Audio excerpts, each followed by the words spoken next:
आज का जो हमारा टॉपिक है वो है आईसीटी। आईसीटी के अंदर हम लोग पढ़ने वाले हैं रेस के अंदर हम लोग पढ़े हैं RMS, रेस्ट मैनेजमेंट सिस्टम। हम लोगों को कितना रेस्ट लेना चाहिए हम लोग के, उसके अंदर हमारा बात है रेस्ट पर ट्रेड RPT। हम लोगों को कितनी रेस्ट पर ट्रेड लेना चाहिए अगर हमारा सेटअप बना हुआ था, इसको बोलते हैं हम लोग रेस्ट पर ट्रेड।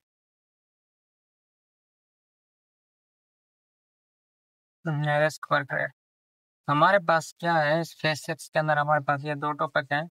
इसके अंदर हमारे पास क्या है, मिसाल के तौर पे मेरे पास एक अकाउंट है जिसके अंदर बैलेंस है $25,000। तो मुझे अगर सेटअप बना हुआ है तो कितना रिस्क लेना है और लॉट साइज किस तरीके से कैलकुलेट करनी है, रिस्क पर ट्रेड किस तरीके से लेना है मेरे पास। रिस्क पर ट्रेड अगर पहले तो हम लोग यहाँ पर एक और टॉपिक को लिख लेते हैं, lot size. Lot size calculate करोगे तभी आप लोगों को रिस्क ले पाओ। लॉट साइज किस तरीके से हम लोग कैलकुलेट करते हैं, गोल्ड की, क्योंकि ज़्यादातर हम लोगों की ट्रेड गोल्ड के ऊपर होती है। आप लोग क्या करना है, हमें अब क्या करना है, हमें इसके अंदर हमें चाहिए स्टॉप लॉस। पहले तो हमें पता है कि मुझे यहाँ पर अपने अकाउंट का रिस्क लेना है 0.5%। अब 25 का 0.5% क्या बनेगा, 25 का 0.5% सीधा सीधा बनेगा। अगर हम लोग कैलकुलेटर के बिना चलें तो 25 का 0.5% सीधा बनेगा 125। $125 हमारा 0.5% बनेगा। मुझे लेना है $125 का रिस्क। तो मैं गोल्ड पे कितना कैलकुलेट करूं जो मुझे 125 मिलेगा। अगर मेरे पास क्या है, मेरे पास 100, कितने 100, मैं यहाँ पर लिख देता हूँ, हमारे पास 120 टिप्स का क्या बन रहा है, स्टॉप लॉस बन रहा है। तो मैं कितनी लॉट साइज क्या करूँ, how much lot size calculate, मैं कितनी लॉट साइज कैलकुलेट करूँ या हाउ मच लॉट साइज मैं लगाऊं, कितनी how much lot size I take, तो कितनी लॉट साइज लूं।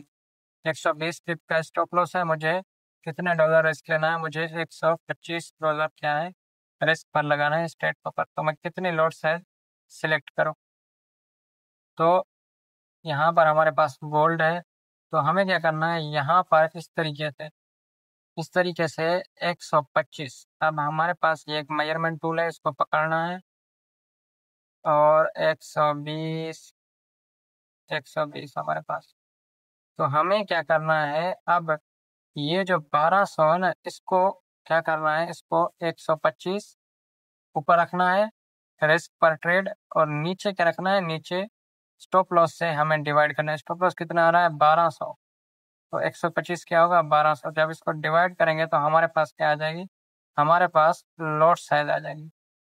क्या आ जाएगी हमारे पास लॉट साइज। अगर मैं आपको कैलकुलेटर पे लेके चलता हूँ, वहां पर हम लोग लॉट साइज एक्चुअली कैलकुलेट कर लेते हैं। अब ये जो पॉइंट है ना, ये 1206 आ रहा है, तो हमें क्या करना है, इसको छोड़ देना है। अब हम लोग 120 फिक्स क्यों लेते हैं, इसको हम लोग राउंड आउट कर देते हैं। हमारे पास क्या है, ये राउंड आउट हो जाता है नंबर, तो हम लोग ये 12 पॉइंट आ जाते हैं। एक पॉइंट के अंदर कितने फिक्स पड़ते हैं, 10 फिक्स। वो भी आपको समझाता हूँ। हमारे पास एक पॉइंट के अंदर 10, हम लोग 1200 से डिवाइड कर लेते हैं, ठीक है। हम लोग चलते हैं अपने इसके ऊपर। अब मुझे क्या करना है 125 डिवाइडेड बाय, इसको ऐसे लिखते हैं, डिवाइडेड बाय 1200। तो हमारे पास क्या आ जाएगी, हमारे पास लॉट्स आ जाएगी। हम लोग चलते हैं कैलकुलेटर के ऊपर। हमारे पास यहाँ पर मैं लिख देता हूँ कैलकुलेटर, ये हमारे पास कैलकुलेटर है। तो क्या करना है, हमें $125 का रिस्क लेना है, डिवाइडेड बाय क्या कर देंगे, 1200। तो हमारे पास क्या आ जाएगी, लॉट साइज आ जाएगी। मुझे अब कितनी लॉट साइज लगानी चाहिए, मुझे अब लगानी चाहिए 0.10, 0.10। इनको सबको हम लोग क्या कर देंगे, राउंड आउट कर देंगे, राउंड अबाउट कर देंगे। तो हमारे पास 0.10 की लॉट साइज निकल के आती है 120 पिप के सबके साथ।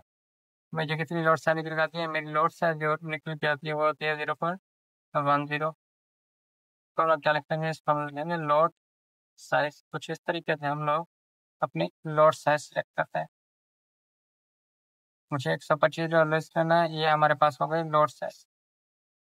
अगर सेटअप में दम है, सेटअप स्ट्रॉन्ग है, तो हमारे पास क्या होगा, रिस्क मैनेजमेंट स्ट्रॉन्ग होनी चाहिए। रिस्क मैनेजमेंट किस तरीके से, आपको हर सेटअप के ऊपर 1% लेना ले सकते हैं अगर लेते हैं, अगर 1% नहीं लेते, अगर आपको रिस्क एक ही रखना है, क्या करना है, अगर हमारे पास एक हाई प्रोबेबिलिटी किस्म का आईसीसी का सेटअप बना है डबल एक्सटेंडेड लाइन वाला, तो 25 पिप का स्टॉप लॉस बन रहा है, तो आप लोग लॉट साइज इसी तरीके से कैलकुलेट करके आप लोग अपना 0.5% लेते हैं तो 0.5% लें, जो रोजाना के हिसाब से रिस्क लेते हैं ना वही रिस्क लें। 0.5% है तो 0.5%, 1% है 1%, आज सेटअप के ऊपर, सारे सेटअप के ऊपर सेम रिस्क रखना है।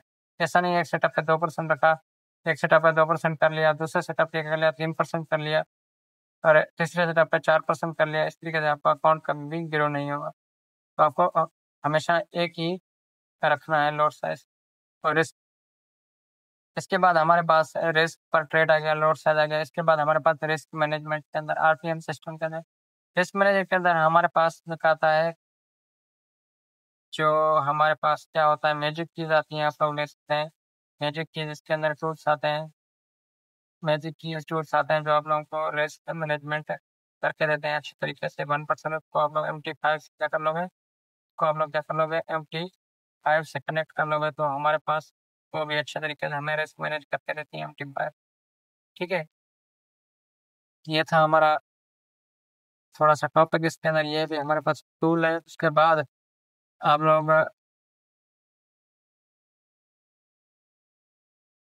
क्या कर सकते हो, कुछ नहीं कर सकते। ये था आज का हमारा टॉपिक, आरटीएम किस तरीके से लॉट साइज कैलकुलेट करनी है, रिस्क कितना लेना है पर ट्रेड पे अकाउंट साइज के हिसाब से, और कितने हाई प्रोबेबिलिटी सेटअप के बाद। ये था आज का हमारा टॉपिक। तो मिलते हैं नेक्स्ट वीडियो के अंदर।